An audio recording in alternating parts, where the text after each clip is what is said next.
So this brings us to about 1980 or so, and two major developments. And I guess I don't have to explain one, but I did walk in one night for my shift on the Gay Line in early July 1981 to find that someone had pinned on our bulletin board a clipping from the New York Times that a strange cancer was appearing in gay men. And of course, that was the AIDS crisis epidemic as we came to know it. Within a few years, we were getting worried callers on the Gay Line because there was no other source of information. Newspapers were quiet about it. Public health absented themselves from it. And people were calling us trying to get information. And I actually was in touch with the Gay Men's Wellness, Gay Men's Health Crisis in New York to get what they were giving out for people. We didn't even know how to explain how to avoid getting infected. But people were calling, they were anxiety-ridden, they were worried, and many were calling at that point who were symptomatic. And so after the test became available in 1985, in the fall of 85, when people started getting tested, we realized just the magnitude of what we were dealing with. And so in July of 1985, because no one was doing anything, my friend, now he is deceased, Bob Reed, and I founded the AIDS Committee of Ottawa. Again, this was gay men helping other gay men. And I established the Buddies group, a group of trained peer personal service workers, trained also in palliative care, to help people at home or in the hospital, while the other aspect Bob founded was to give education as it became available. And we did condom blitzes, we went to the baths, we took the medical officer at health to the baths and managed to keep them open as a source of income. And we were very effective in the first decade, I would say.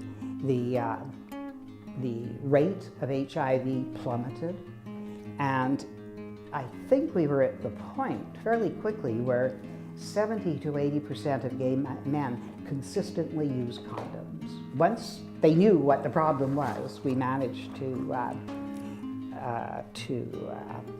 respond as responsible people.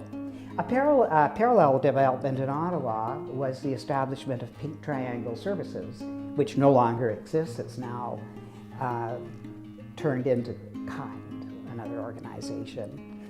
But it was an offshoot of Gays of Ottawa. It was founded in 1984 as a charitable organization with charitable status, the first organization in Canada to be granted charitable status by Revenue Canada. And what it did was to take the health aspects of Gays of Ottawa and take those programs over. And that would have been the Gay Line, the Training Committee, and the library, which later grew to be the largest gay library in Canada. And the Training Committee actually went out and trained people to provide culturally competent care and services to the gay community. We provided something like 15 to 20 half-day sessions with the Ottawa Police. We did sessions with Ottawa Public Health. We did it with always, it seemed, we were at the Carleton School of Social Work. And so this was to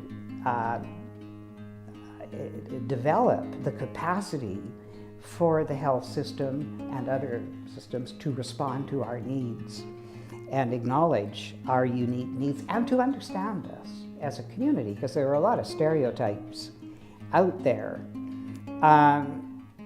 There was also, I think, a great deal of community building because Pink Triangle Services, and I did the first one, established a large fundraiser every year, commencing in 1986.